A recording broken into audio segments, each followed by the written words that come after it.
Suéltala, DJ.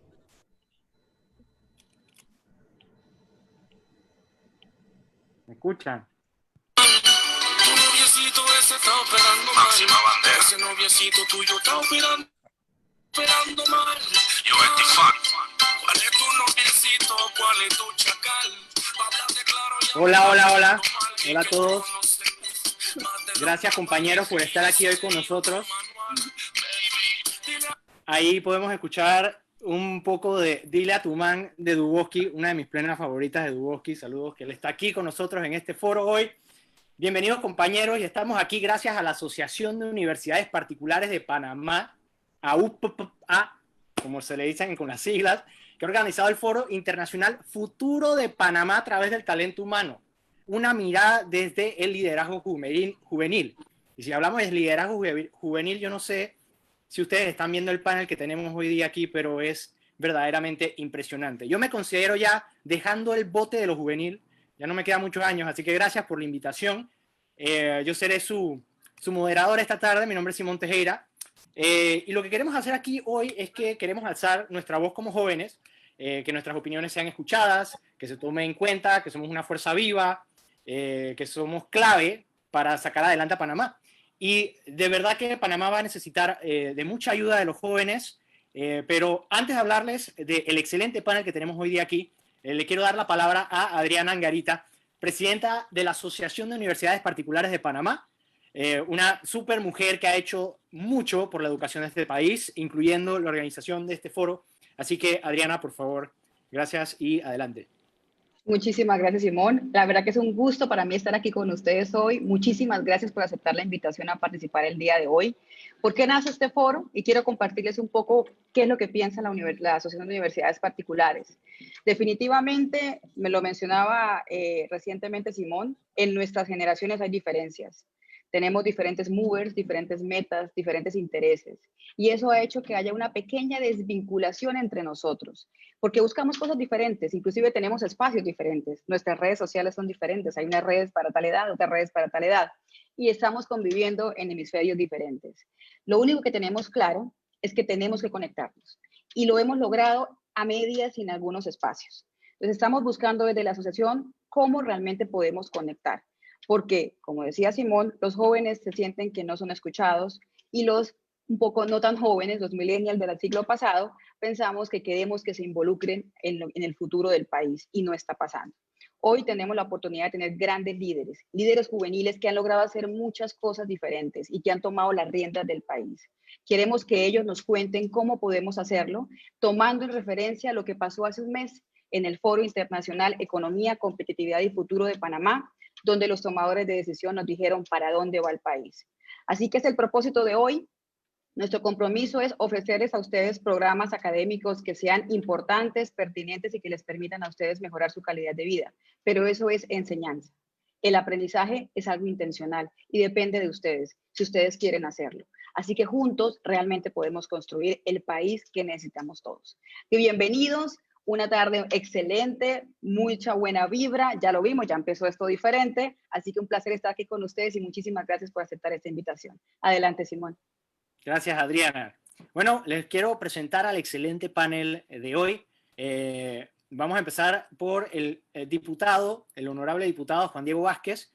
Es abogado y diputado independiente del Circuito 86, San Miguelito. Es una de las voces jóvenes líderes de nuestro país y una constante presencia como sticker en mis conversaciones de WhatsApp. Yo no sé si el diputado está anuente de la cantidad de stickers de ahí de él, apuntando con el dedo de diferentes maneras a las personas, pero siempre es bueno tenerlo a usted en mis conversaciones, diputado. También tenemos a Manuel Pérez, emprendedor panameño. Es contador público, emprendedor panameño, miembro de Global Shapers Panamá, organización de jóvenes comprometidos con el medio ambiente, y de Índigo Panamá, comunidad global de jóvenes que preparan a estudiantes para ser líderes. Y oigan esto, superar barreras de exclusión e inequidad. Y para esa barrera yo creo, Manuel, que necesitas un pico, una pala y hasta una grúa, porque el trabajo que hay que hacer aquí es muy fuerte. Tenemos a Catherine Boyce, emprendedora digital.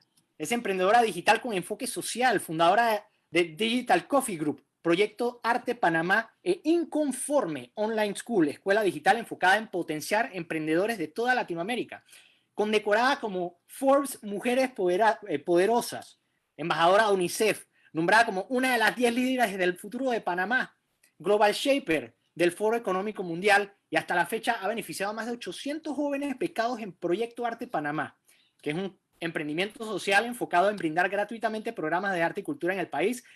Y ya no podía escribir más porque me iba a quedar sin aire. Tenemos también a Duboski, cantante de reggae de Panamá. Edwin Ricardo Dubos Ríos, conocido en el mundo artístico como Duboski, es cantante del género del reggae. Entra en el negocio del reggae muy joven. Tengo entendido que a finales del año 2007, con muy buenos pasos, su sencillo Niño del Balcón, pero ha llegado a éxitos como Meneo Sucio, Ese Movimiento, Dile a tu man, que estábamos escuchando al principio, una de mis favoritas, y se ha convertido en uno de los exponentes del género del reggae en Panamá, más reconocido a nivel nacional comercialmente y del underground. ¿Por qué? Porque sus letras son reales y no tienen pelos en la lengua. Importante. También tenemos a Luis Elena Nucho, cofundadora de Praxis PTY. Es una cofundadora de Praxis, emprendimiento social que busca empoderar a la ciudadanía panameña y ahora a todos los hispanohablantes con Praxis Noticias. Por medio de información valiosa y relevante, yo he tenido el honor de trabajar con Luisa y puedo decir que personalmente eso es cierto, todo lo que sale ahí es cierto.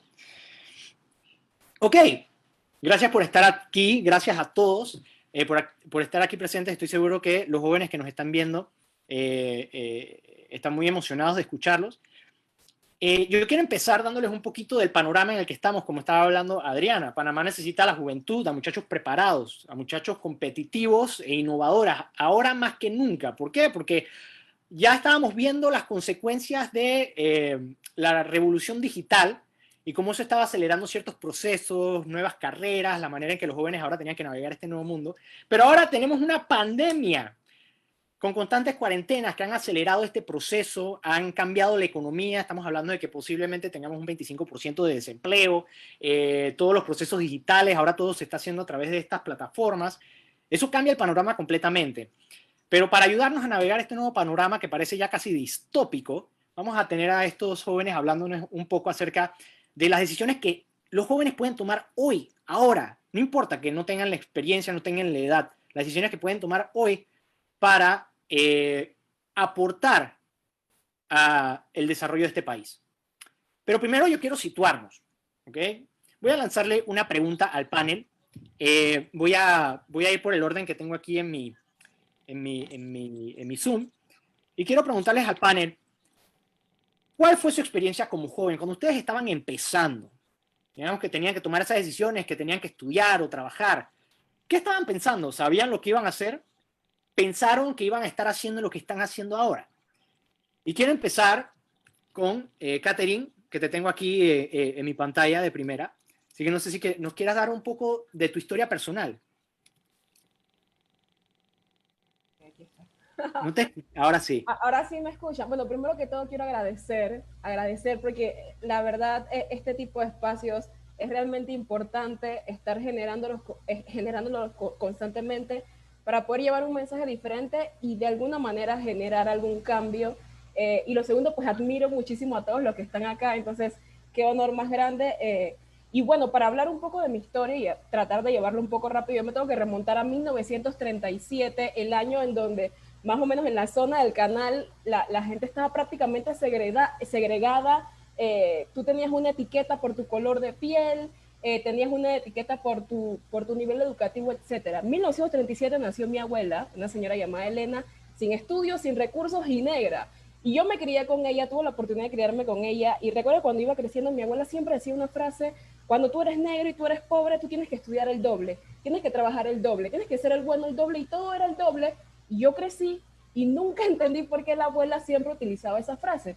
Yo estudié una licenciatura en producción de radio y televisión en la mañana, y en la noche estudiaba otra licenciatura que era en periodismo. Y justo salí de mis estudios y fui directo a un canal de televisión, lo cual fue una bendición muy grande porque sabemos lo pequeño que son los medios y que es difícil que alguien se desenvuelva en lo que le gusta estando en un país tan chiquito como Panamá. Y empecé produciendo y me iba muy bien, y recuerdo que mis jefes me querían mucho y todo esto, Pero llegó un momento en donde yo me dije, hey, ya, yo no quiero ser presentadora, ahora quiero estar frente a las cámaras, ahora quiero de repente tener este otro tipo de experiencia. Y mis jefes, con todo el amor del mundo y el corazón más grande y más hermoso del mundo, me dijeron, Catherine, te desenvuelves muy bien en lo que haces, mejor sigue como productora, porque como presentadora a la gente no le va a gustar tu color de piel en la televisión.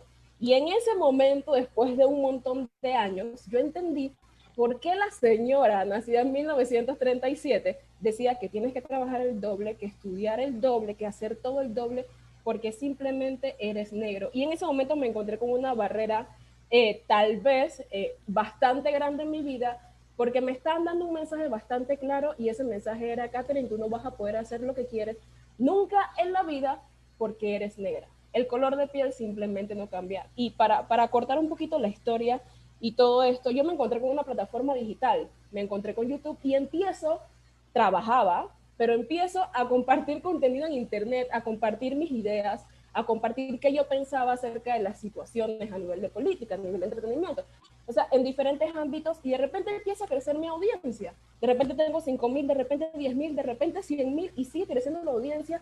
Y yo mismo me di una respuesta, hey, tal vez por este lado te dijeron que no, pero buscaste esta otra alternativa y encontraste que de repente no era tan cierto que a la gente no le iba a gustar tu color de piel. Lo demás fue historia, porque me llaman de nuevo de televisión y me dicen queremos que seas presentadora de este y este y este programa. Han pasado 7 programas y básicamente todo se remonta a ese año, a 1937, cuando la señora con tanto conocimiento, pero sin estudios, sin recursos, sin educación, ya me estaba formando para lo que me iba a enfrentar yo hoy en día, que tú dices, wow, estamos en este siglo, ¿cómo esto puede pasar? ¿Cómo esa tontería como el color de piel puede ser una piedra de tropiezo en el camino? Allí empieza más o menos mi historia y bueno, voy a darle espacio a mis compañeros para que también compartan un poco acerca de ellos. Claro, una increíble historia que viene remontada a tus raíces del pasado, que incluso te trasciende. Y no solamente eso, sino también cómo tú te encontraste con la tecnología, un tema que va a ser importante para los jóvenes hoy en día. Quería preguntarle entonces a Duboski, ¿cómo empezaste? ¿Tú te veías haciendo esto siempre? ¿Y cómo entraste en esto? Y mi pregunta es si también tuviste un encuentro, digamos, con redes sociales o alguna manera de distribuir tu música de una manera que no te esperabas, digamos. ¿Cómo llegaste a donde estás? Bueno, saludos y que Dios me lo bendiga a cada uno de los que están aquí presentes y también a cada uno pues, de los que nos está escuchando. Bueno, yo verdaderamente siempre soñé con la música y soñé con el fútbol. Esas fueron 2 cosas que marcaron mi vida y marcaron mucho mi infancia. Y como dice Catherine, uno tiene que irse al contexto histórico de donde nacen los sueños, donde provienen los sueños, que mis sueños provienen de un lugar muy difícil, de un extracto social bajo. Y en aquellos días decir, wow, yo quiero cantar reggae, era algo que de pronto tu papá no era algo que quería apoyarte, o tu mamá tampoco, porque en esos días se le llamaba de pronto un reguecero, un reggaetonero, un simple rapero. No es como hoy que la industria se ha abierto y gracias a Dios ya nos exponen como artistas de música urbana. Sí, entonces también había otra realidad negativa en los que eran artistas de reggae en aquellos días, que de pronto un 80, un 90% de aquellos artistas cuando iban terminando su carrera aquí en Panamá, de esas generaciones, iban atravesando ciertos problemas económicos. De las 2 cosas yo no quería que me llamaran como llamaban, ni tampoco quería acabar como acababan la mayoría, no digo todos, ¿me entiende? Entonces, eran 2 cosas que yo tenía en contra cuando yo quería empezar en esto de la música. No quería que me llamaran así, tampoco quería acabar mal. Cuando yo empiezo mi carrera, bien como lo hice en los años 2007, fue una época muy dura para el país. Todos esos años fue época difícil porque antes del 2001 para abajo, la delincuencia era una delincuencia común que tenía este país. Pero después del 2002 hacia adelante, el crimen se fue organizando más, las leyes tuvieron que ponerse más drásticas y fue la peor época delictiva de este país. Nosotros en el género urbano perdimos muchos exponentes, grandes exponentes a base de la violencia. También el deporte perdió muchas personas de valor. Se perdieron jóvenes muy sanos, arrastrados por una violencia que se vivía. Y yo pues en esa realidad no me quería exponer. Yo no me quería exponer a conciertos, no me quería exponer a show. Y si yo no me exponía, yo no hacía show, yo iba a empezar a atravesar cierta crisis económica que la atravesé en aquellos días. Y yo me decía, yo necesito otra entrada económica en mi vida. Ahí empieza otra faceta de Duboski en aquellos días.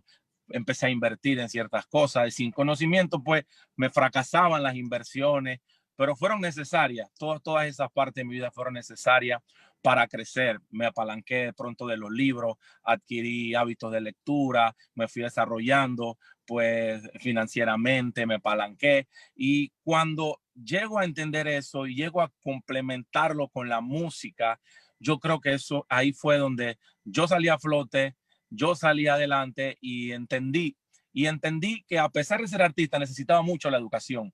Y ahora que me haces la pregunta de lo digital, yo el año pasado yo adquirí un diplomado de marketing digital que me ayuda mucho y pues yo me veo ya en unos años pues teniendo mi propia disquera y exportando artistas. Genial. Entonces ahí ya estamos viendo que también tu historia es única y también depende de la realidad del país y cómo tú también has encontrado herramientas que te han permitido no solamente en lo que ya estabas haciendo, sino vislumbrándote ya con tu propia disquera, etc. Entonces, estás mirando no solamente en lo que estás haciendo ahora, sino sigues mirando hacia el futuro. Yo quiero preguntarle a Manuel. Manuel, ¿tú cómo llegaste a donde estás? Y cómo ves la realidad del país para jóvenes como tú y también hacia dónde estás viendo, de dónde estás situado. Hola Simón y a todos los panelistas, que en verdad es un privilegio estar con ustedes y a todos los que están en sintonía. Bueno, básicamente donde estoy no es como soñé, porque se supone que yo tenía que ser un Grandes Ligas en béisbol. Soy fanático del deporte, me fascina el béisbol. Y lo curioso es que eso me remonta a desde que era pequeño, pues, desde los 6 años. Cuando una vez mi papá me llevó a Agua Dulce de vacaciones en el verano, y entonces estaba en el Ramón Canteras, Agua Dulce, y ese estadio estaba repleto de tantas personas alentando a sus jugadores, que yo como niño nunca había estado expuesto a una experiencia como esa, y eso me capturó mi atención. Entonces, al ver yo los jugadores, yo me imaginaba como ellos ya, y ya yo quería ser un Grandes Ligas cuando me veía grande.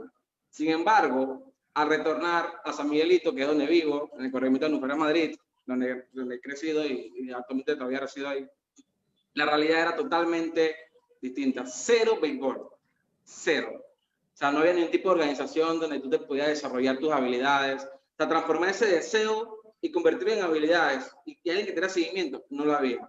Pese a que era buen estudiante académicamente, pero la parte académica no me llenaba, porque lo que quería era béisbol. Entonces no fue hasta los 14 años que fui a Curundú, imagínense, en el estadio Mandemota de Abracemen. Estamos hablando del 2003, 2004 por allá.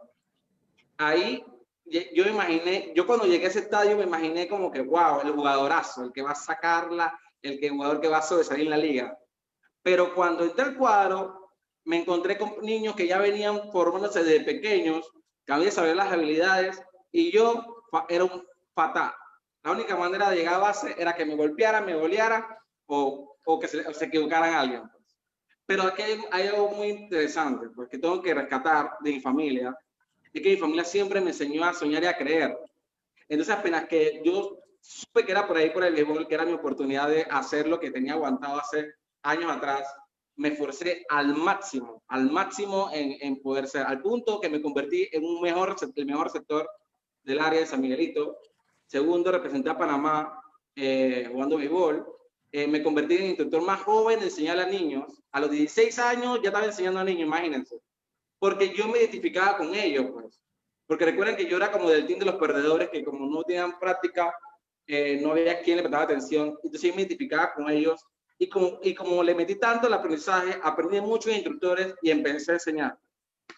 Sin embargo, cuando yo miro hacia atrás, veo que el béisbol me dio a mí la oportunidad de salir de mi entorno, de conocer un entorno totalmente distinto al que estaba acostumbrado, a conocer, a familiarizarme con nuevas personas, socializar con otras personas, que eso en la suma me hizo distinto a mis vecinos del barrio. Muchos de ellos están presos, algunos han tenido que salir por ajuste de cuentas, otros han fallecido lamentablemente, pero el componente que causó a mí la diferencia no fue tanto a nivel académico, sino fue el deporte que me pudo sacar mi mentalidad y ver un panorama totalmente distinto a la realidad. Porque el problema está en que la gente se acostumbró a lo que ve y la gente cree que es eso todo. Entonces, básicamente lo que he hecho hasta el momento y ahora es que, a pesar de que me he desarrollado como profesional en contador, que he tenido experiencia de viajar y todo lo demás, en una multinacional y todo lo demás, tengo ese arrastre ahí. Han pasado 12 años desde que me retiré del béisbol por asunto universitario y todo lo demás, y todo sigue igual, increíble, todo sigue igual, igual. Y historia como la mía la vas a encontrar en cientos de jóvenes de mi edad, que tuvieron un sueño, lo siguieron, pero quizás las circunstancias no lo ayudaron. Pero ¿qué hay de los más de 100,000 niños que aún siguen en San Miguelito, menores de 12 años, que uno, no han encontrado su pasión, y dos, lo que quizás las encontraron, no tienen el ambiente que les permita desarrollarlo? O sea, ahí estamos pidiendo un potencial enorme, pues. Así que eso es lo que pretendo impulsar con Cultura Más Propósito, que es una organización comunitaria que busca básicamente ayudar a ese Manuel pequeño. Yo estoy en busca de ese Manuel, mi versión pequeña, ¿me explico? De replicarlo, pues. Así que en síntesis, esa es la historia detrás de esta persona que les habla. Y bueno, pues espero en conjunto con ustedes hacer algo por el país, porque hay mucha gente que nos necesita.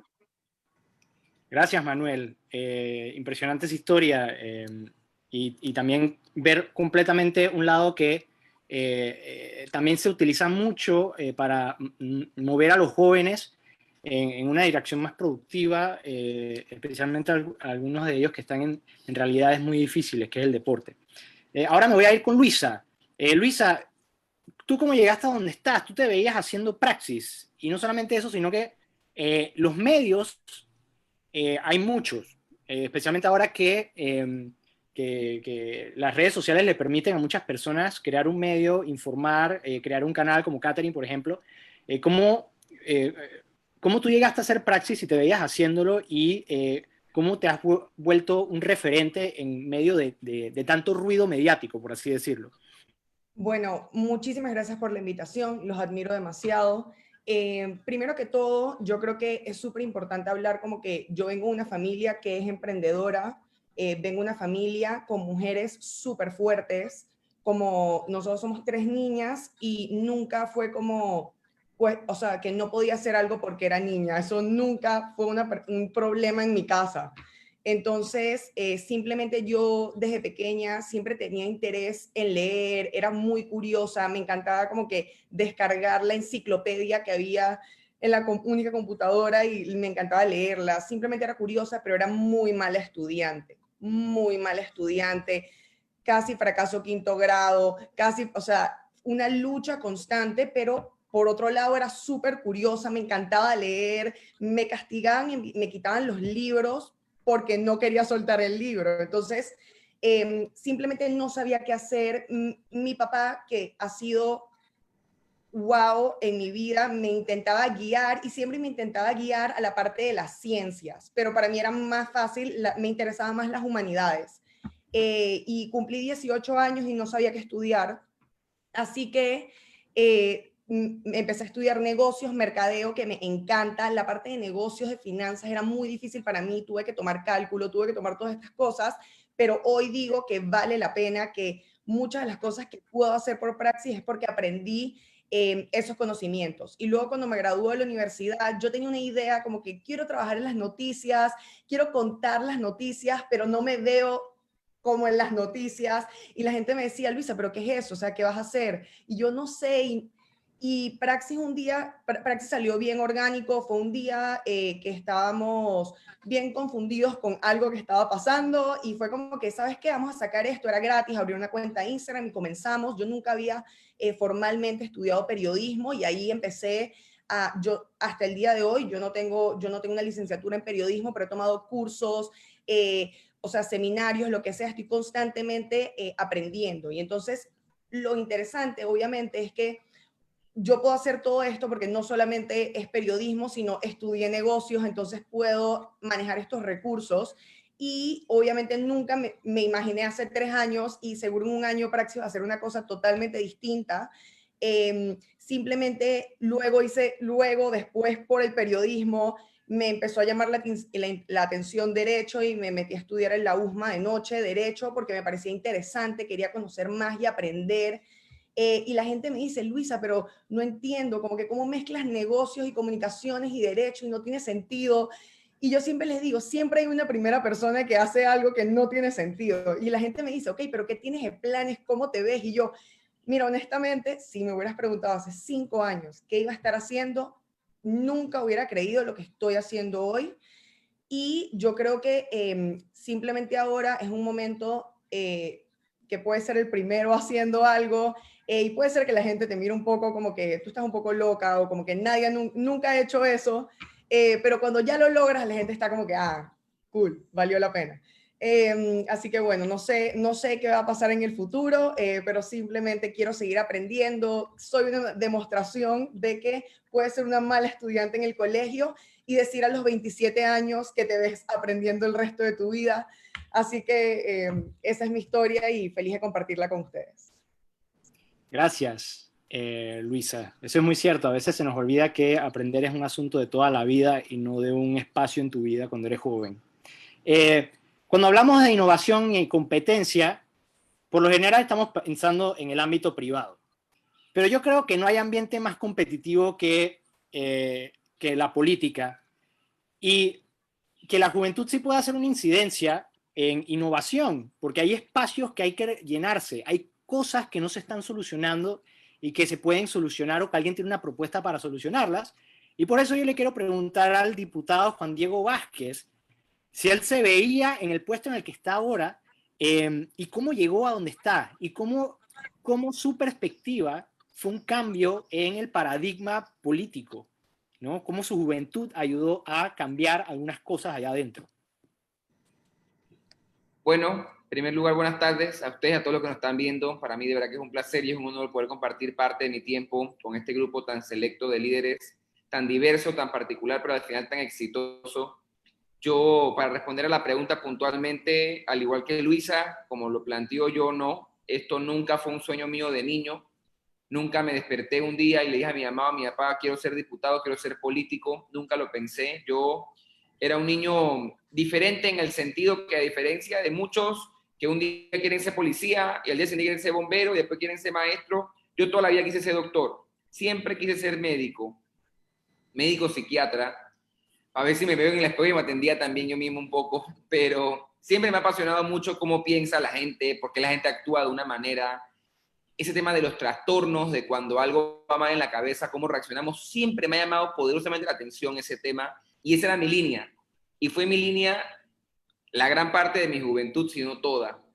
Cuando llegué al 5º año, se me presentó una oportunidad muy interesante, y es que la Asamblea Nacional, con el MEDUCA y el Tribunal Electoral, tienen un programa que se llama Asamblea Juvenil, que es un programa en el que llaman a los jóvenes de las escuelas y los ponen a correr en elecciones, y tú buscas los votos en las escuelas, y el padrón, en vez de ser gente en sus casas, como es usualmente, es gente en las escuelas, entre el 10º y el 12º grado. Décimo y 12º grado. Y yo nunca había estado en nada de política, mi familia nunca ha estado metida en política, mis papás nunca han estado en un partido político, y yo fui desarrollando un pequeño interés porque en la escuela me dijeron, oye, métete a esto, compite, a ver qué pasa. Y yo decía, bueno, siempre me ha gustado hablar, pero nunca lo vi direccionado a algo como eso. Tomé la oportunidad que me dieron, corro a diputado primero a lo interno de la escuela, gano en la escuela, gano en la regional, en la general, y me convierto en uno de los 7 diputados juveniles de San Miguelito para el periodo 2012-2014. Los diputados juveniles, la primera misión que tenemos, que es el objetivo del programa, es explicarnos qué es la asamblea. Si un diputado juvenil sale del programa y no sabe qué hace un diputado o qué hace la asamblea, el programa falló. Y por eso lo primero que hacen es en todo un día explicarnos qué es la asamblea, qué hacen los diputados, qué es una ley, cómo funciona, cómo se come, cómo se elige, todo. Y yo recuerdo muy bien, después de un largo día de trabajo en el que nos explicaron, yo diría que por más de 8 horas, cómo funciona todo esto, a nosotros nos llevan a algunos diputados de la época. En el 2012, imagínense, eso hace 2 gobiernos, no el de Varela, sino el de Martinelli. Hace 2 gobiernos nos llevaron a un grupo de diputados y es lo que a mí me quedó en la cabeza desde el inicio es, esta gente los representa a ustedes. Y más que a ustedes, a sus papás o familia que votaron, porque yo no votaba a los 15 años, por supuesto. Y cuando yo veo a las personas que me presentan, diputados, diputadas de diferentes partidos políticos, yo digo, wow, esta gente que trabaja como trabaja, que se maneja como maneja, representa a mi mamá, representa a mi papá, representa a mi familia, me representa a mí. Y dije, de verdad que esto no camina, no funciona. La base de la asamblea para mí era poder hablar por los estudiantes, yo que era diputado juvenil, pero si yo no era un estudiante, ¿cómo yo sabía? Entonces esta gente que no trabajaba, mi mamá, nosotros vivimos también en San Miguelito, por el área de San Antonio, en esa época, mi mamá tenía que pararse a las 6 de la mañana para poder llegar al trabajo a tiempo, un solo carro, con mi papá compartían, gracias a Dios tenían la oportunidad, salían temprano a trabajar y llegaban tarde en la noche. Nosotros desde cierta edad vivíamos la mayor parte del tiempo, yo y mi hermano, que tengo un hermano mayor, solos, aparte, esperando que ellos llegaran en la noche a la casa. Y la pregunta es, esta gente que no viene de una vida lujosa, pero que hoy vive lujos, ¿representa a mis papás? Básicamente ese día yo me dije, Simón, aquí hay un problema y algo hay que hacer. Y en vez de salir de la asamblea juvenil y pensar, bueno, yo encontré este problema, pero no hay que hacer nada, yo me planteé, como decía Gandhi, hay que ser el cambio que uno quiere ver en el mundo. Decidí estudiar Derecho, dejar la idea que todavía extraño de estudiar medicina, me meto a la carrera de Derecho y poco a poco me voy relacionando con el tema del debate, con el tema de la política, enterándome cómo funcionan las cosas, escuchando más de política y finalmente, para terminar, llegando a las elecciones del 2019, las que acaban de pasar, yo decía, Juan Diego, por primera vez van a votar. Nunca había votado, yo fui de esos 50.000 jóvenes que por primera vez votamos y me dije, Juan Diego, ¿tú por quién vas a votar? Están estos candidatos que muchos venían de ya haber sido diputados, o en ese momento o en el pasado, los que no habían sido ministros de Estado de diferentes gobiernos, a todo el mundo, la mayoría eran personas que ya habían participado en política. Y yo decía, ninguno me representa, ninguno habla por mí, ninguno pelea por lo que yo creo, contra la corrupción, por la educación, contra la desigualdad. Y dije, bueno, la ley me permite correr. Si yo no veo una opción, me va a tocar ser la opción. Y la gente me decía, Juan Diego, tú estás loco, no lo puedes hacer, no lo intentes, los partidos políticos, que todo el mundo, y la verdad es que el 60% de las personas que vivimos en San Miguelito están inscritas en un partido político, el 60%. Y yo, por ejemplo, nunca había estado inscrito. Tuve algunas actividades específicas con diferentes candidatos de diferentes partidos, pero nunca había estado inscrito en un partido político y decidí atreverme a correr, aun cuando en la asamblea, y termino con eso. ¿Por qué termino con esto? Uno vive retos en la vida. No nos va a tocar llegar a ser como Catherine, como Luisa, como Manny, como tú, Simón, como Duboski. Eso no es de la noche a la mañana. Y rara la ocasión en que es un camino como lindo, en el que todos son sonrisas, como en las películas, o en la película, y que ya todo está bien. No, eso no funciona así. Aquí tal vez en otro momento hay que hablar de lo que cada uno vivió duro. Pero yo recuerdo, Simón, cuando yo presenté un proyecto de ley en la asamblea, que me tuve que enfrentar a los diputados de la época, 2 diputados de mi circuito, que hoy siguen siendo diputados, me dijeron a mí, ¿tú por quién hablas? ¿Tú a quién representas? Tú vienes aquí a decirnos esto, pero ¿quién votó por ti? Ellos eran diputados en el momento, y lo son todavía ahora. Y yo dije, hey, esta gente dentro de todo tiene la razón. Yo creo tener la razón en lo que yo estaba diciendo, que era un proyecto anticorrupción, pero ellos hablan por alguien que votó por ellos, yo en este momento no represento a nadie. Y ellos me dijeron, tú no puedes sacar los votos en San Miguelito, porque sabía que vivía en San Miguelito. Y yo dije, oye, esta gente tendrá razón, no tendrá razón, yo podré hablar por alguien, alguien diría, él me representa, y me tiré al ruedo, y como decía Manny antes de que arrancáramos fuera de cámara, los resultados están escritos en piedra, y gracias a Dios, yo hoy soy diputado de la Nación, el diputado más joven de la historia en San Miguelito, el primer diputado independiente por San Miguelito, el diputado más votado en las pasadas elecciones, y todo esto ¿por qué? Porque vi un reto, porque me enfrenté a ese reto, porque me preparé para enfrentarlo, y porque gracias a Dios, por supuesto, no puedo dejar de agradecer a las personas en San Miguelito que confiaron en mí por encima de cualquier otro candidato. Y eso se trata, ver un reto, asumirlo y prepararte para enfrentarlo. Así es, rescato eso, bueno, no es que se rescata, todo es valioso, pero viste un reto, lo enfrentaste, y también hay mucho de creer en uno mismo y no dejarse aplastar por muchas veces las circunstancias en las que uno está, que pueden ser un reto muy grande. Voy a hacer una innovación dentro del mismo foro, voy a tirar mi formato y voy a empezar a preguntarles cosas individuales a o sea, específicas a cada uno de ustedes.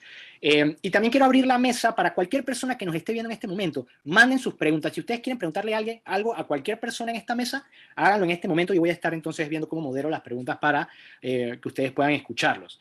Quiero empezar con una pregunta que alguien hizo, Manuel, acerca de ¿qué opinas tú acerca de las habilidades blandas que necesitan los estudiantes de secundaria de Panamá? ¿Qué son estas habilidades blandas y qué necesitaría un estudiante de secundaria en esto para poder entonces poder navegar este futuro incierto que se les presenta de una manera más,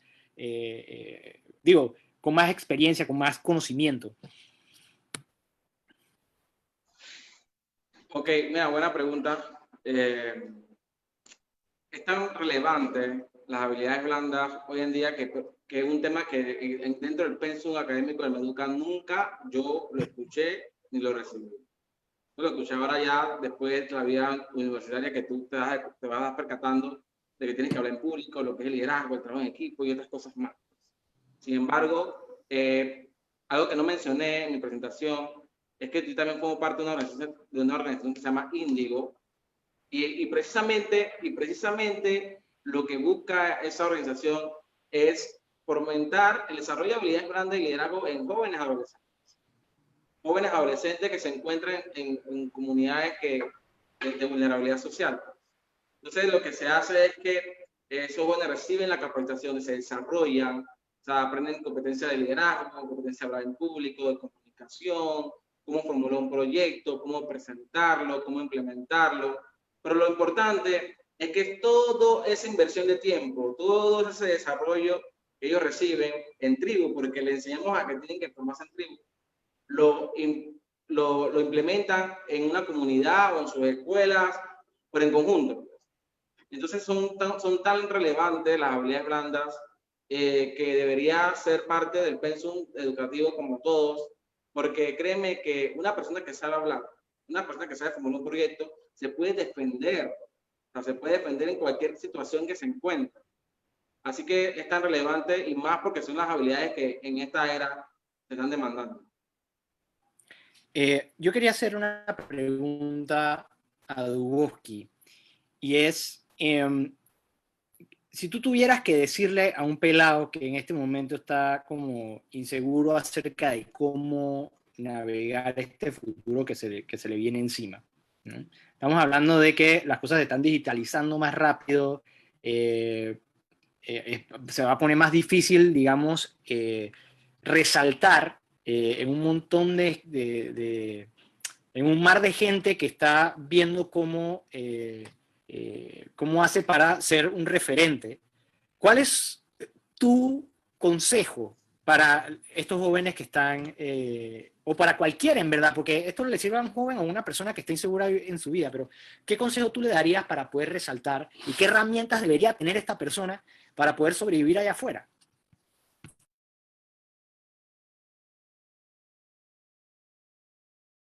No te escuchamos, está el micrófono apagado, creo. Ahora sí. Ahora sí. Ahora sí. Bueno, en este mundo que estamos viviendo actualmente, un mundo, una realidad muy incierta, ¿verdad? Yo creo que hay que ser bien orgánico, primeramente. Hay que ser bien orgánico.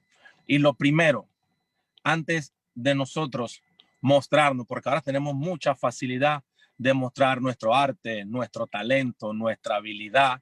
Tenemos muchísima facilidad para hacerlo. Lo primero que necesitamos es conocer muy, pero muy, muy a fondo cuáles son nuestras verdaderas ventajas que tenemos.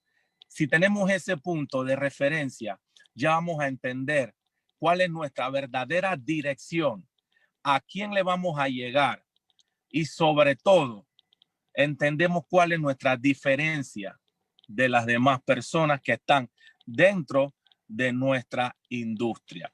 Lo primero que yo les digo, conózcanse mucho, evalúen mucho su talento, muéstrense. Y en esta era del saber, así como te lo dije, yo el año pasado me puse a hacer un diplomado de marketing digital porque es necesario adaptarse a las realidades de la distribución de nuestra música. Esto es en la industria del género musical. Es necesario entender, después de tantos chascos que nos han pasado a nosotros los artistas, con este conocimiento de lo que es la distribución de la música, que nos apalanquemos mucho de eso, porque así vamos a tener una facilidad de llegarle a nuestra verdadera audiencia y no estaríamos tirando tiros al azar, tiros al azar, tiros al azar. Esta era de hoy nos permite de una manera muy, pero muy, muy sencilla de entender cuál es nuestra audiencia y cómo llegarle.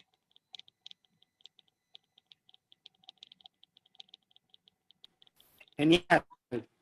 Entonces estamos viendo aquí ya como Manuel habla un poco acerca de esas habilidades blandas que se necesitan. Duboski habla acerca de qué es aquello que tú sabes hacer bien, o sea, tú como te alineas con lo que sabes hacer y lo que vas a poder entonces implementar. Y yo le quería preguntar a Katherine, que yo creo que tiene mucha experiencia con esto de cómo uno alinea lo que uno sabe hacer con la carrera que uno quiere desempeñar. Y quería preguntarte entonces, ¿cómo puede hacer una persona para alinear esas cosas? ¿Qué tipo de entrenamiento debería tener? ¿Cómo se va preparando para entonces poder decir, dije, ok, tengo estas habilidades, ahora tengo este entrenamiento, ahora puedo hacer lo que tengo en mente? Bien, hablando un poquito sobre mi experiencia, cuando a mí me dijeron que no en el camino, yo no había visto una solución inmediata a lo que yo estaba buscando ser en ese momento. Sin embargo, creo que a todos nos toca en algún momento de la vida detenernos y pensar para adentro, ¿sabes qué? Tal vez me encontré con este no, pero puedo buscar otra solución, puedo buscar solución. Y eso retomando un poco lo que comentaba Juan Diego, que él llega a la asamblea, pero sobre todo porque se encontró con un problema y empezó a buscar solución. Y eso es precisamente lo que nos hace competitivos y lo que tal vez nos brinda un equilibrio en la vida. Cuando yo fundé Proyecto Arte Panamá, precisamente lo fundé porque yo estuve en una escuela de modelaje, la mejor escuela de modelaje en el país, que todavía se considera así. Y yo recordaba que yo me veía a mí misma como una panameñita vida mía más en un grupo en donde había un montón de niñas que tenían posibilidades que tal vez yo no tenía. Y recuerdo que al final del curso nosotros teníamos que entregar un portafolio con fotografías profesionales de modelando y este tipo de cosas. Y yo me acuerdo que todas mis compañeritas decían, yo me voy a tomar la foto con no sé qué fotógrafo, y yo con este, y yo con el otro, y no, este me cobra $1,000 por esto, y este 1,500, y yo en mi mente decía que yo le vaya a decir a mis padres, necesito $1,000 para una sesión de fotos, o sea, vamos, eso no podía pasar. Y me encuentro con este problema y pienso, ¿cómo yo puedo arreglar esto? ¿Cómo yo puedo unir a un fotógrafo que necesita una modelo para tomarle fotos? ¿Y cómo yo puedo unir a una modelo que necesita un fotógrafo? Y de allí nace entonces Proyecto Arte Panamá, un proyecto en donde los jóvenes pueden estudiar cualquier rama artística, en donde simplemente estoy uniendo a personas que quieren compartir su talento o que quieren compartir lo que saben con personas que quieren aprender de alguien. Entonces, yo creo que la respuesta a esto es básicamente detente un poco y piensa cuál puede ser la solución. Tal vez no al problema de 20,000 personas, pero a tu propio problema. ¿cuál es la solución que tú puedes encontrar para resolverte a ti mismo la vida? La mayoría de las cosas que yo he hecho en mi vida es simplemente porque busqué una solución y no la encontré. Cuando creé la mejor carrera, que en su momento fue el único sitio web en donde lo que buscábamos era instruir o guiar a jóvenes sobre qué carrera estudiar. Ok, esto es lo que necesita el país y esto es lo que te vas a encontrar cuando estés allá afuera en el campo de batalla, pero de repente tu pasión es esta otra cosa. Entonces, ¿cómo puedes llegar tú a ese punto intermedio en donde tú estudias lo que te apasiona, aprendes de lo que te apasiona, pero lo puedes combinar con algo que también pueda impactar tu vida y que te dé paz financiera? Porque ese es otro mundo en donde la gente habla mucho de libertad financiera y me gusta más que todo hablar de la paz financiera. ¿Cómo tú puedes combinar estos dos puntos de la historia? Yo creo que al final del día es, detente un poco, nosotros vamos viviendo en un mundo muy acelerado, detente un poco y piensa, si la solución para ti no está allá afuera en el mercado, tú no la estás viendo allá afuera, ¿cómo yo la puedo crear desde mi propio entorno? Y esto es básicamente lo que yo he hecho toda mi vida. Sentarme, pensar, ok, me encuentro con esto, no hay solución, ¿cómo yo puedo encontrar, cómo yo puedo ser la solución a eso? Otra cosa, nosotros pensamos mucho que las soluciones o las respuestas a las cosas que estamos buscando nos van a caer del cielo. Yo voy a estar aquí acostada y me va a venir la respuesta y ya, cambió el mundo, pero realmente te das cuenta que las cosas no funcionan así. Y la manera más fácil de la que yo siempre tomo referencia, hey, déjame ver qué están haciendo allá afuera. Yo no tengo que irme a Europa para saber qué están haciendo en Europa, para solucionar este problema que yo tengo aquí en mi comunidad, en mi barrio, en mi escuela o en mi trabajo. Yo simplemente me meto a internet, yo busco información, yo me instruyo y yo veo cómo yo puedo transportar esa solución a mi realidad, a ese intermedio, a ese punto en donde, ¿sabes qué? Yo puedo decir, aquí estoy con mi pasión y aquí estoy generando, a este punto en donde yo llego a ese camino que yo misma me quiero construir. Por ejemplo, cuando estaba en televisión, que me dijeron, oye, no, tal vez cuando empecé a compartir contenido en internet, era en internet y no era en televisión.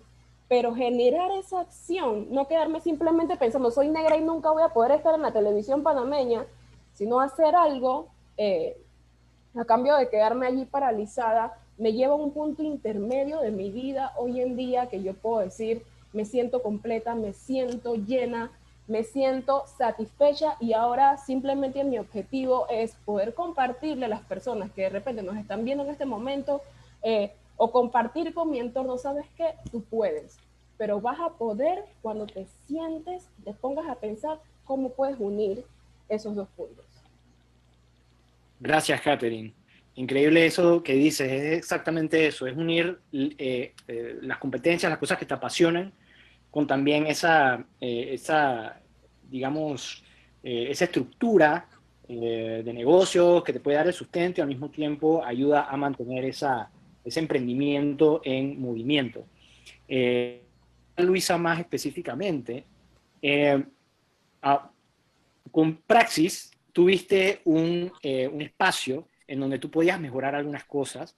Yo quería preguntarte, ¿qué has tenido que aprender tú en términos de, porque tú, digamos, encontraste ese espacio en donde tú decías, yo quería informar de una manera distinta, pero no sabes acerca, digamos, de redes sociales, de cómo montar un asunto que tiene que ver con la captación de emails para poder mandarle la información, etcétera. Eso es toda una infraestructura que yo no sé si tú la estudiaste o no, pero es algo que se necesita para poder llevar a cabo lo que tú estás haciendo. Entonces quería preguntarte, ¿qué tú has ido aprendiendo en ese momento y cómo te has capacitado para poder entonces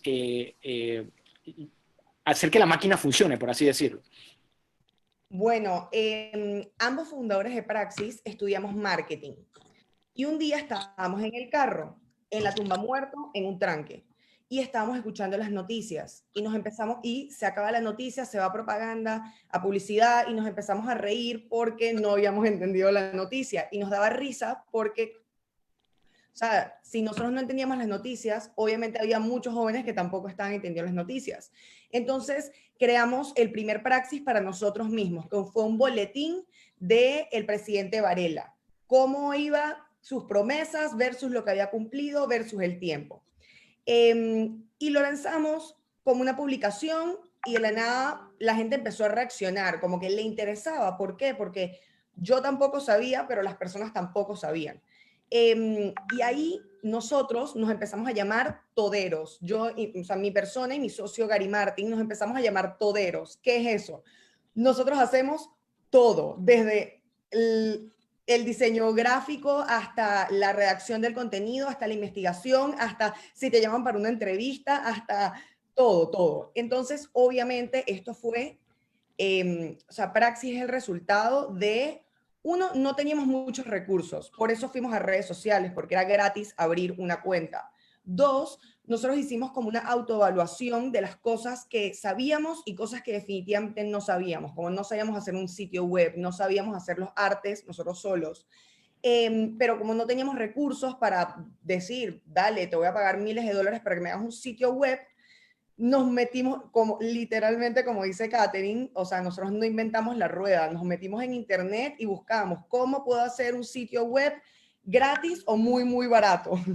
¿Cómo puedo hacer yo mis propios diseños gratis? ¿Cómo yo puedo gratis? ¿Cómo yo tomo este curso? O sea, todo.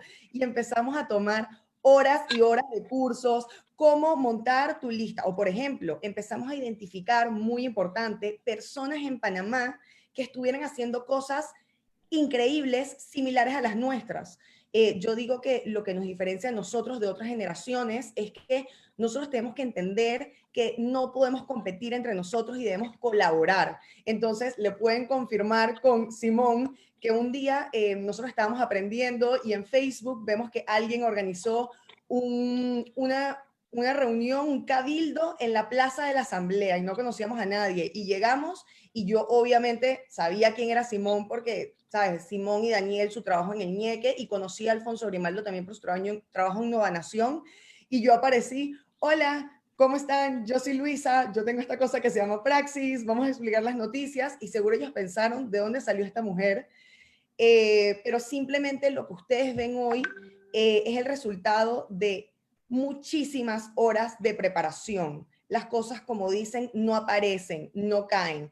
Si nosotros queremos hacer una campaña estratégica en Facebook, tomamos un curso en YouTube de 2 horas de ver cómo se hace eso. Si queremos aprender de distintas cosas, cómo comunicar cosas de salud mental, cómo comunicar cosas de diferentes puntos, tenemos que aprender para poder ser mejores. Entonces yo creo que lo clave es, en el internet no solamente hay Netflix y no solamente hay Instagram, hay recursos increíbles. Yo he tomado cursos en universidades increíbles, o sea, accesibles. También hay personas jóvenes de tu edad que te pueden enseñar cosas. Yo creo que es tu disposición de entender, aprender a decir, ¿sabes qué? No sé hacer eso.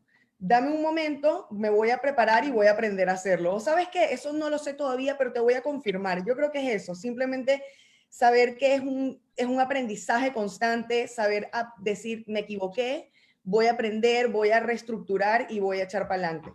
Y yo creo que hay muchas personas en Panamá que pueden hacer eso. Genial. Voy a terminar con un par de preguntas que me hacen del público. Una es para el diputado Juan Diego Vázquez, que dice que nos hemos dado cuenta de varias cosas con esta pandemia. No todos tienen el acceso a las mismas oportunidades. Estamos hablando de educación por Internet, pero no todo el mundo tiene Internet.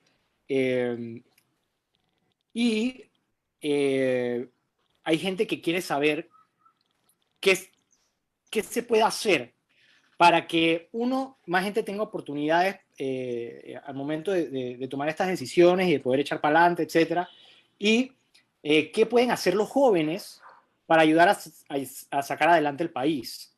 ¿Qué deberían estudiar o cómo contribuyen al dinamismo del país?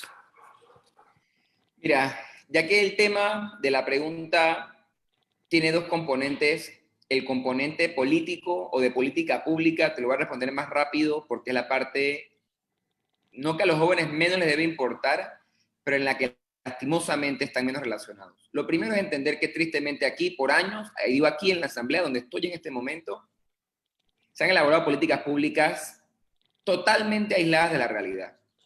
Esos mismos políticos que se tocan los pechos y que son de no sé dónde, en diferentes áreas del país, les han mentido históricamente muchos, no puedo hablar por todos, pero muchos, porque las regulaciones aquí, a la luz, al teléfono, al cable, al internet, son regulaciones que ayudan a esas empresas y que no están pensadas en llevar internet justamente a todos los panameños y que tengan esa oportunidad.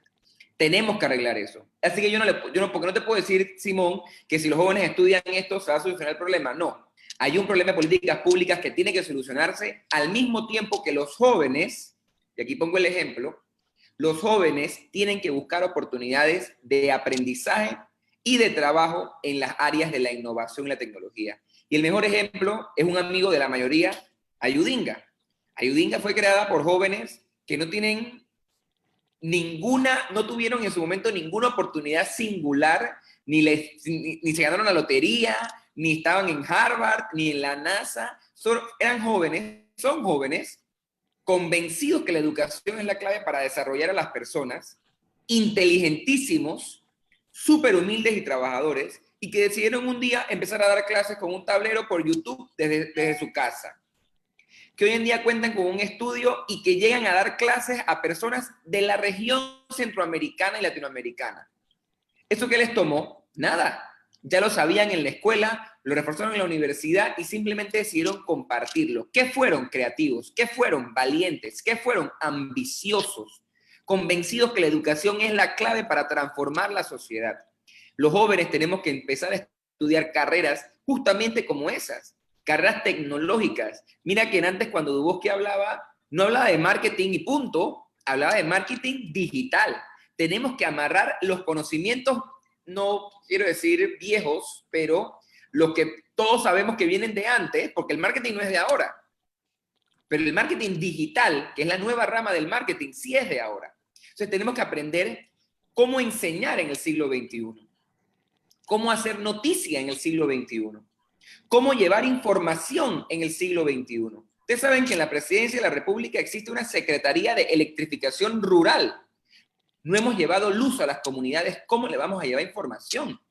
Y ahora, aunque la carretera, que es infraestructura, que es cemento, la carretera para un lugar como las comarcas o los pueblos altos del país o alejados, donde no los hay, la carretera es una vía de desarrollo, porque por ahí entra la comida, entra el conocimiento, pero más rápido, más sencillo y más barato es llevarles internet, que es una carretera para todo eso, pero una carretera que no se ve, que no cuesta tanto, pero que requiere determinación.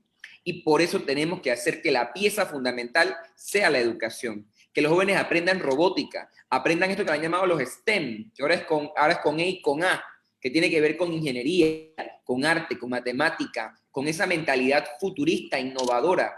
Pero para eso tenemos que formarlos ¿dónde? En las escuelas. Yo no puedo pedirle al joven, sería irresponsable para mí, teniendo aquí a Manuel, que yo le diga a un niño en San Miguelito, dice, niño, pero tienes que estudiar robótica. Las escuelas tienen que transformarse, los profesores tienen que transformarse. Y para eso los jóvenes tenemos que involucrarnos en la forma de hacer la política educativa. Mira, yo me metí en la Comisión de Educación de la Asamblea este año, y yo le digo siempre a los colegas, y hay colegas, está la colega justamente de San Miguelito, Dalia Bernal, que fue directora regional de educación, una docente con mucha trayectoria. Yo le decía, Dalia, usted sabe cómo da clases, porque usted es docente, pero aquí el último que ha recibido clases en una escuela soy yo, que hace 4 o 5 años estaba sentado en el pupitre, igual que los pelados que están ahora graduándose de la escuela. Así que yo sé las falencias de la educación, yo sé las virtudes de la educación. Yo todavía voy a las escuelas a dar clases de debate, bueno, cuando se podía antes de la pandemia. Entonces tenemos que entender al joven de ahora, entender la realidad social en la que vive y decirle que siga estudiando, pero no decirle que siga estudiando esas carreras en las que tal vez no va a encontrar el éxito necesario. Y no lo digo por él, los jóvenes de ahora tenemos que pensar en la colectividad. Si yo quiero ser famoso y quiero tener dinero, me meto a estudiar Derecho, me vuelvo abogado y soy un buen abogado y gano plata y se acabó. Pero si pensamos en la colectividad, ¿qué necesita el país? ¿Qué profesionales en este país hacen falta? ¿Por qué la gente se está muriendo? La biomédica, por ejemplo, todas estas áreas nuevas, la investigación científica, lo que hace Senacid, lo que hace AIG, lo que hace la IP, todas estas áreas que en Panamá existen, en Senacid hoy en día hay gente que está investigando un montón de enfermedades que uno piensa que aquí no existe eso y sí existe, pero tenemos que mandar a la gente a hacer eso. fortalecer las carreras tecnológicas, las carreras innovadoras. Y nosotros como jóvenes tenemos que decidir, como yo decidí en mi momento, ¿sabes qué? Yo quiero hacer algo con la política. Y no es que los médicos no puedan, pero es que estudiar medicina y buscar los votos, esa cita dura. El que logre eso, ahí sí me gana 100%. Entonces, los jóvenes ahora tenemos que decidir por mi país, por poder llegar a hacer el trabajo más efectivo. ¿Qué tengo que estudiar? Derecho, que mi novia en estos días sacó la idoneidad y es la abogada 26,000 y tanto, y que en 2 meses van a ser 27,000 y tanto, o buscar una carrera en la que yo puedo ser líder de la carrera, puedo innovar en la carrera, puedo cambiar la forma de hacerlo. Entonces, lo que el joven tiene que hacer o que tiene que escuchar es que simplemente él marque su destino, pero que piense en el futuro, piense en lo que puede hacer, piense en lo que pueda cambiar, que sean inventores, que sean investigadores, que sean descubridores, pero que estén pensando en aprender para el futuro. Muchas gracias, diputado. Tengo otra pregunta acá, esta es para Dubovsky. En la industria, ¿qué oportunidades ves tú en este momento, pese a la situación de la pandemia que vivimos? ¿Y de qué manera la gente ahora tiene que ser más creativa por estas circunstancias? Así que, ¿cómo no hace? ¿Qué oportunidades hay? Yo hablaba con una de estas personas que manejan con mucha facilidad el tema de las cuestiones digitales y se quedó muy sorprendido como al principio de la pandemia decían que la subsistencia económica de los artistas iba a estar en lo digital. De pronto hubo un bajón en las plataformas y bueno, no sé por qué se dio, pero creo que en este momento, responderte esa pregunta, la respuesta sigue estando ahí, la solución sigue estando ahí, solamente que hay que ser un poquito más creativo a la hora de hacer las promociones en los temas. Hay que hacer de pronto temas que tengan que ver en su promoción con cuestiones más que creen muchos temas de discusión, temas de debate, lo que se está haciendo, por ejemplo, en Jerusalén salió el tema que es la tendencia número 1, es un tema de baile. Por ejemplo, podemos ver Sesh, que cositas pequeñas uno agarra y utiliza. Por ejemplo, decía que el maltrato la puso bella, o sea, él no lo dijo en un concepto malo de que sea un maltrato físico, él lo quiso dar a entender de una forma que era, bueno, los hombres le han pagado mal, pero usó un término distinto que creó algo de polémica. O sea, sí, en este momento la gente está en la casa y hay que ser también en los temas mediáticos y manejar un poquito la polémica esa en las redes, que la gente hoy por hoy le gusta debatir de que para que exista un Real Madrid, existe un Barcelona, que exista un Cristiano, existe un Messi. A la gente le gusta eso y uno en este momento debe afianzarse y apalancarse de esas cosas que la gente le gusta comentar, le gusta tener la interacción e irse por esa línea. Eso está genial, me parece eso que acabas de decir es increíble, porque es eso, ahorita mismo las realidades cambian y tú que eres artista, Dubovsky, tú sabes que tú le hablas a la realidad de lo que está pasando en este momento, y cuando la gente se adapta a eso, entonces empieza a calar de una manera que otros no hacen. Entonces eso me parece que es importantísimo. Tengo una pregunta acá para Catherine, que es si tienes consejos particulares, o sea, más puntuales acerca de, para los jóvenes que quieren emprender en proyectos, ¿no? Así que creo que con esto se nos está acabando el tiempo, así que vamos a cerrarlo ahí con esa última pregunta, que es, ¿cuáles son tus consejos para aquellos que quieren emprender en proyectos digitales? Primero que todo estoy muy triste porque siento que estamos entrando en calor y ya se está acabando. ¿Cómo es esto posible? Tengo tanto de compartir, en verdad, y disculpa que no me vaya tanto por la pregunta que me acabas de hacer, pero Dubovsky acaba de comentar algo que yo siento que es esencial y es el tema del apalancamiento. Dubovsky es músico, él hace música, él no tenía nada que ver con el tema del marketing digital o el tema de repente buscar polémica para hablar sobre esa polémica en mi música, pero ¿cómo te apalancas de las nuevas tecnologías, de las nuevas maneras de hacer las cosas. ¿Cómo puedes llegar, lo que comentaba hace poco, cómo puedes llegar a ese punto medio? Luisa no era como tal comunicadora social. Luisa no es periodista, creo que lo mencionaste, pero ¿cómo me apalanco para encontrar esa solución?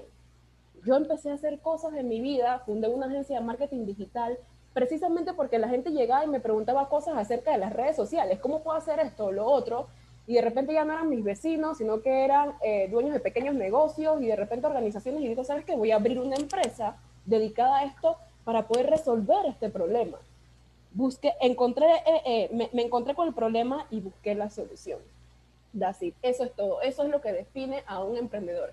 Encuentra soluciones, trae las soluciones a la mesa y haz que las cosas cambien. Pero nuevamente, antes de cerrar, quería compartir algo muy personal, porque siempre he sentido que en este tipo de discusiones nos separan muchísimo a los tal vez un poquito más jóvenes de los que son un poquito más adultos. Y hay como una guerra, hay una pelea entre los jóvenes demandando el liderazgo y tal vez los más grandes no queriendo soltarlo. Y tenemos que generar desde nuestros espacios, no solo desde la política, también desde las comunidades, de las escuelas, a través de los medios digitales, tenemos que generar esa sinergia entre los grandes y los chicos, para decirlo así de alguna manera. Científicamente está comprobado que el cerebro entre los 20, 18 y más o menos hasta los 40 está como tan hambriento de conocimiento, tan hambriento a la innovación, puede aprender mucho más rápido, puede tomar decisiones mucho más rápidas. Y también está comprobado que el cerebro de las personas de tal vez arriba de 50, 60 años ya no están abiertos a este tipo de cosas, pero tiene muchísima más experiencia, tiene muchísimo más conocimiento, tiene algo que compartir. Nosotros nos podemos a pensar, ¿cómo podemos unir estas dos partes? El liderazgo está allá en los de 50 que tal vez no están abiertos tantos al tema de la innovación, de la tecnología y todo esto. Y acá tenemos estos grupitos de jóvenes que está demandando el liderazgo. ¿Cómo lo unimos? ¿Cómo logramos esa sinergia? Tenemos que dejar de ver este asunto como una competencia de dame lo que tienes porque yo lo quiero y punto, y tú te quedas sin nada, sino ¿sabes qué? Desde ese espacio en donde tú estás, desde la política, desde los puestos de liderazgo, desde esa empresa, esa multinacional o desde tu comunidad, teniendo una edad bastante mayor, ¿cómo puedes tú ser el mentor de esta nueva generación que está demandando hacer las cosas diferentes, que también está demandando tener cierto nivel de liderazgo para impactar de una manera diferente? O sea, tenemos que buscar la manera de unir estos dos puntos para hacer a nuestro país un mejor lugar. No se trata de que yo tengo 27 y voy a hacer esto porque me da la gana de hacerlo. También tengo que reconocer que el que tiene 50, 60, 70 tiene una experiencia y un recorrido que puede ayudar a que este liderazgo que yo estoy demandando sea muchísimo mejor, no a beneficio mío, sino a beneficio de la comunidad, del país, de la educación, etc. Entonces, al final del día quiero cerrar con una invitación a, ¿sabes qué? Déjame analizar qué ha hecho esta gente allá, por qué está allí, por qué las cosas funcionan así y cómo yo puedo tomar ese ejemplo para hacer un liderazgo diferente, un liderazgo positivo y un liderazgo que cambie no solamente mi entorno, sino que beneficie hasta lo que yo no conozco y muchísimo más allá. Entonces, nada, básicamente eso, y muchísimas gracias por la oportunidad. Yo soy muy acelerada al hablar. Espero que un espacio como este se abra nuevamente muy pronto. No, muchas gracias a todos. Yo creo que ha llegado la hora de la despedida. Quiero agradecerles a todo el panel. Ha sido maravilloso. Todos ustedes nos han dado tanto conocimiento de su experiencia personal. Yo les agradezco personalmente y estoy seguro que también expreso lo mismo que los que nos están viendo en estos momentos. Quiero cerrar diciendo que agradecemos a la agencia de comunicaciones Coms Market por su patrocinio de este foro. Gracias. Y hay que despedirnos teniendo claro que Panamá nos necesita a nosotros los jóvenes, a los que estamos innovando, a los que estamos compitiendo, como dice Catherine, a los que estamos colaborando, muy importante, y que hoy los jóvenes, las decisiones que estamos tomando hoy en día, está sentando los cimientos para el futuro del desarrollo de este país. Así que gracias por todo y ahora le voy a pasar la palabra a Adriana Angarita, que nos cerrará con algunas palabras. Muchísimas gracias, Simón. Bueno, lo prometido era deuda. Yo creo que hemos podido tener un mejor espacio. Muchas gracias, chicos, por aceptar la invitación a discutir entre nosotros mismos cómo llevar adelante este liderazgo que necesitamos de los jóvenes. El relevo generacional es ya, y eso significa que ya todos ustedes, no importa la edad, tienen que tomar en sus manos el país. Estos chicos nos han demostrado cómo, nos han dado fácilmente un camino. Entendamos un poco hacia dónde va el país y tomemos ese camino, porque esa unión entre lo que nos gusta, lo que podemos hacer y lo que tenemos que hacer es una sola. Catherine lo mencionaba al final, unamos ese espacio, hagámoslo juntos y busquemos realmente resultados para el país. Así que muchísimas gracias a todos, la Asociación de Universidades Particulares de Panamá, sus 16 miembros y los 34.000 estudiantes que hoy apuestan a la educación superior privada. Agradecemos que nos hayan tomado en cuenta, que estén con nosotros aquí el día de hoy y que permitan juntos, primero, escucharlos, entenderlos y podamos entonces encontrar el camino juntos para que salgamos adelante en nuestro país también. Siempre la Asociación de Universidades Particulares dispuesta. Yo creo que vamos a tener muchos más espacios de estos. Nos encanta escucharlos y ya saben cómo comunicarse con nosotros. Simón, Duboski, Catherine, Luisa, Manuel, Juan Diego, gracias por estar acá, pero por lo que ustedes están haciendo por nuestro país. Por los jóvenes, no se detengan, sigan, que vamos a convencer para que haya muchísimos más de ustedes en Panamá. Un abrazo a todos y que tengan un excelente día. Hasta luego, gracias.